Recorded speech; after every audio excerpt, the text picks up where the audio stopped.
It's the show that magicians around the globe don't want you to see. The Masked Magician is back, out of hiding, daring to expose the world's most highly guarded secrets. You'll find out how they perform amazing appearances, death-defying escapes, baffling levitations, astounding vanishes, mind-blowing sleight of hand, and impossible illusions. No magician is too famous. No trick too big. No secret too sacred. The magician's code will be forever broken on magic's biggest secrets finally revealed.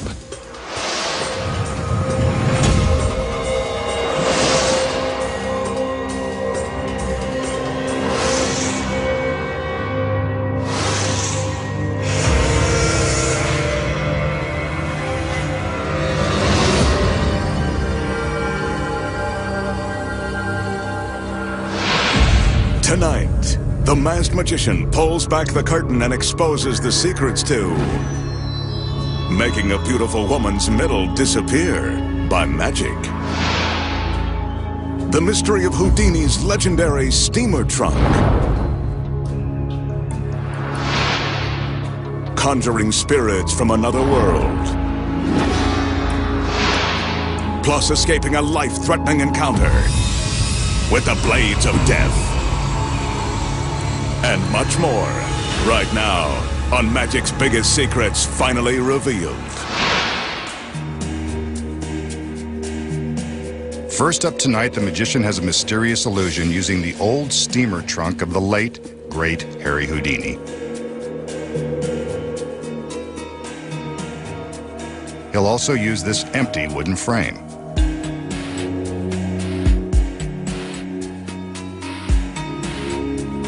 We can see through it. And we can see that it's hinged along one side to form a sturdy support.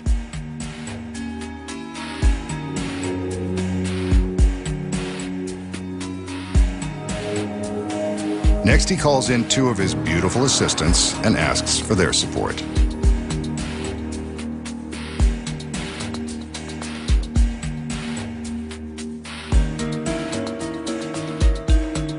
They pick up a heavy wooden triangle that fits securely on the frame.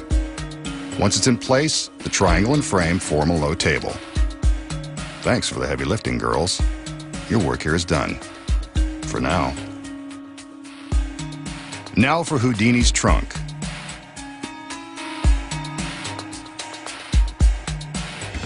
Whoa, careful, it's a priceless antique.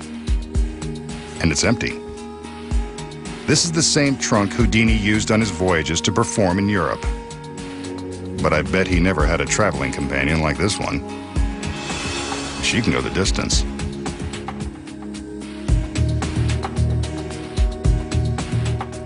The magician asks her to step into the trunk. Remarkably, she does. I wish he'd tell us that secret. Next, he closes the lid, then pulls the trunk to the side.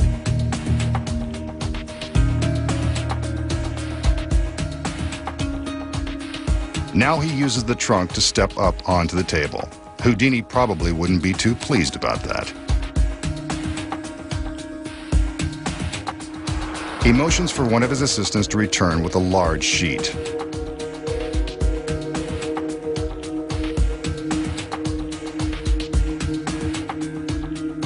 The magician opens the sheet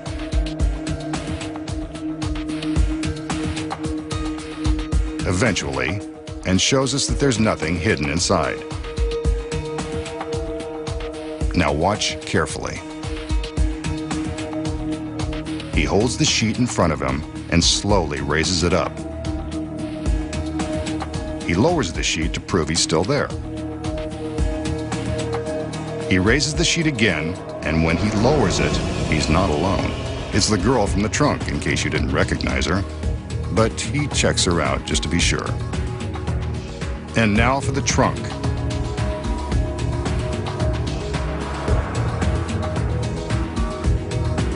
One of the other assistants returns and opens it. Presto, another girl. An incredible illusion, and now this guy's got a full house.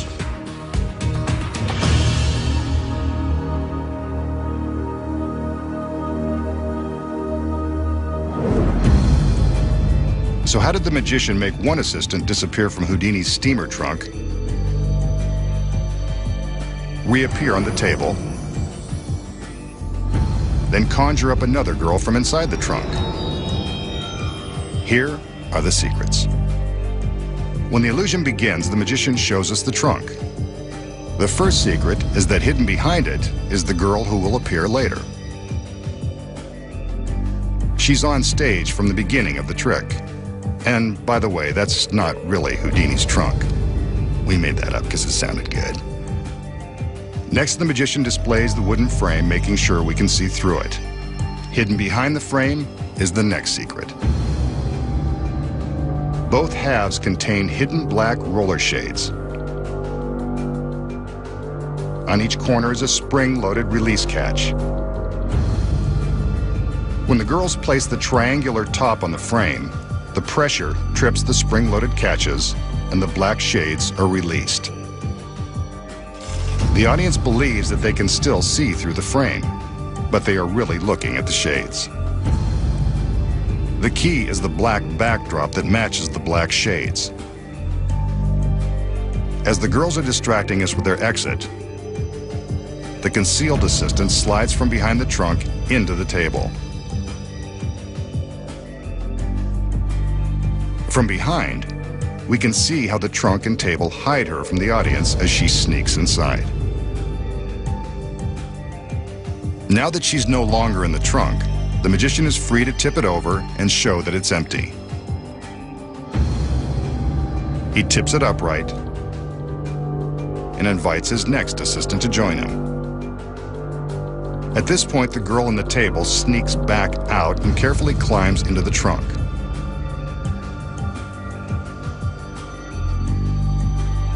From this angle, we can see how difficult it is for her to switch locations without being seen while climbing up and over the side of the open trunk.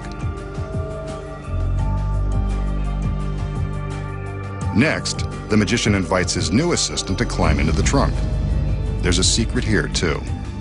She merely lifts her legs high, creating the illusion that she is climbing in, while really stepping behind the trunk and sinking to the floor.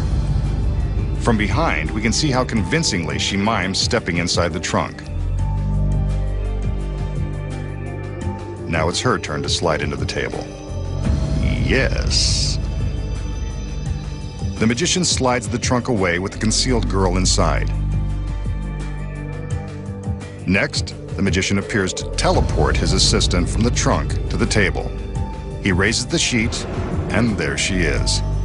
But how did she get there? She waits for the magician to raise the sheet the first time and climbs up onto the table and through his legs.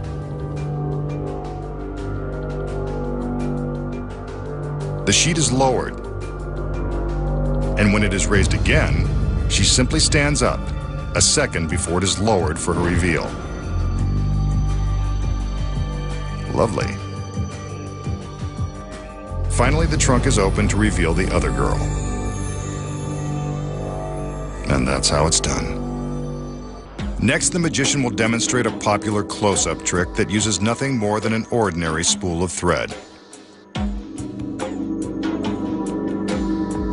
The magician slowly unwinds a length of thread, careful not to drop the spool and send it unraveling across the warehouse. That looks good. Maybe a little more. Okay, that's enough. A bit more. He breaks the thread and sets the spool out of the way. As we can see, this length of thread is solid and unbroken. Until now.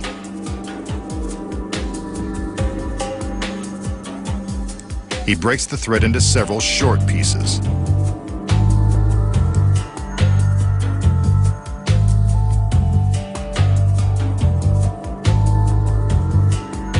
Next, he crumples some of the short pieces into a small wad, rolling it smaller and tighter as he goes.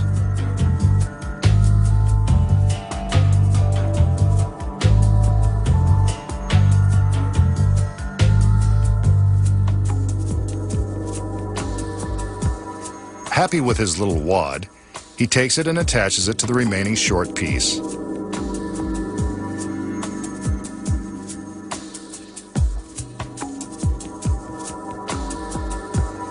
There it hangs. Some magic and presto! The wad begins to unravel. The short pieces have been restored into one long piece of thread. Okay, Masked Man, don't string us along. Show us how you did it. So, how did the magician turn the short pieces of thread back into one long piece? Here are the secrets. Before the trick began, the magician unravels double the amount of thread needed for the trick. He then winds the thread carefully into a small ball, mindful not to get any unwanted knots. Next, he carefully winds the thread, with the ball, back onto the wooden spool, hiding the ball. Sort of, under the remaining thread. Then when he unravels the thread he uses for the trick, he locates the ball and is careful to conceal it between his thumb and forefinger. He doesn't let the audience know that it's there. He breaks off the end of the thread, which is actually much longer than it appears, since half of its length is rolled into that hidden ball. The magician then breaks the thread into smaller lengths, wadding them up in his left hand. Meanwhile, the thread with the concealed ball is held in his right. When we see him supposedly attaching the wad of short pieces onto the thread in his right hand, he's really just pretending to put the pieces together and is concealing this wad in his left hand. But then how does he make his hand appear empty? While he is misdirecting our attention with the ball of thread in his right hand, he's simply throwing away the wad of thread in his left. Now all he has to do is unravel the ball of thread that he secretly wound up before the trick began, and create the illusion of restoring the thread. It's simple when you know the secrets. A beautiful girl, alone in the magician's secret warehouse. She'll be his next victim. I mean, volunteer. We haven't seen her before. She looks friendly and well-dressed, too. The magician calls in his assistants. They're always friendly, if sometimes underdressed. They each take the end of a sheet and, on his command, raise the sheet in front of the girl.